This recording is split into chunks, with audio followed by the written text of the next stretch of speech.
రాముడికి ఒక చెల్లెలు ఉంది అని మీకు తెలుసా? కుంభకర్ణుడు 6 నెలల పాటు ఎందుకు నిద్రపోతాడో తెలుసా?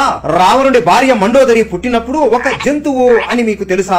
రామాయణంలో మీకు తెలియని 4 వ్యక్తుల గురించి ఈ వీడియోలో తెలుసుకుందాం. వీడియో చివరి దాకా చూడండి. శూర్పణఖ, రావణుడి చిన్న చెల్లెలి పేరు మీనాక్షి. అందరూ శూర్పణఖ అని పిలుస్తారు. శూర్పణఖ రాముడిని చూసి ఎలాగైనా ఇతన్ని పొందాలి అని అడగగా రాముడు నిరాకరిస్తాడు. దానికి కోపంతో సీతాదేవిని చంపడానికి వెళుతుండగా లక్ష్మణుడు శూర్పణఖ ముక్కు చెవులు కోస్తాడు. దాంతో రావణుడికి చెప్పి రాముడి మీద ప్రతీకారం తీర్చుకోవాలి అని అనుకుంటుంది. కానీ ఇది నిజం కాదు. శూర్పణఖ రావణుడి మీద కోపంతో రావణుడి మీద ప్రతీకారం తీర్చుకోవాలి అని రావణుడిని రెచ్చగొట్టింది అని మీకు తెలుసా? శూర్పణఖ వయసులో ఉన్నప్పుడు దానవ దుష్టబుద్ధితో ప్రేమలో పడిపోయింది. దుష్టబుద్ధి కాలికేయులకి రాజులా పరిపాలించేవాడు. కానీ రావణుడికి ఇష్టం లేకపోవడంతో ఇద్దరు పారిపోయి వివాహం చేసుకుంటారు. ఇది రావణుడికి తెలియగానే రావణుడికి కోపం మరింత ఎక్కువైపోయి రావణుడు తన సైన్యాన్ని తీసుకుని కాలికేయ రాజ్యం మీద దండయాత్ర చేసి దుష్టబుద్ధిని హతమారుస్తాడు. తన కళ్ళ ముందే తన భర్త దుష్టబుద్ధిని తన అన్న రావణాసురుడు చంపడంతో కోపం మరియు బాధ మనసులో దాచుకుని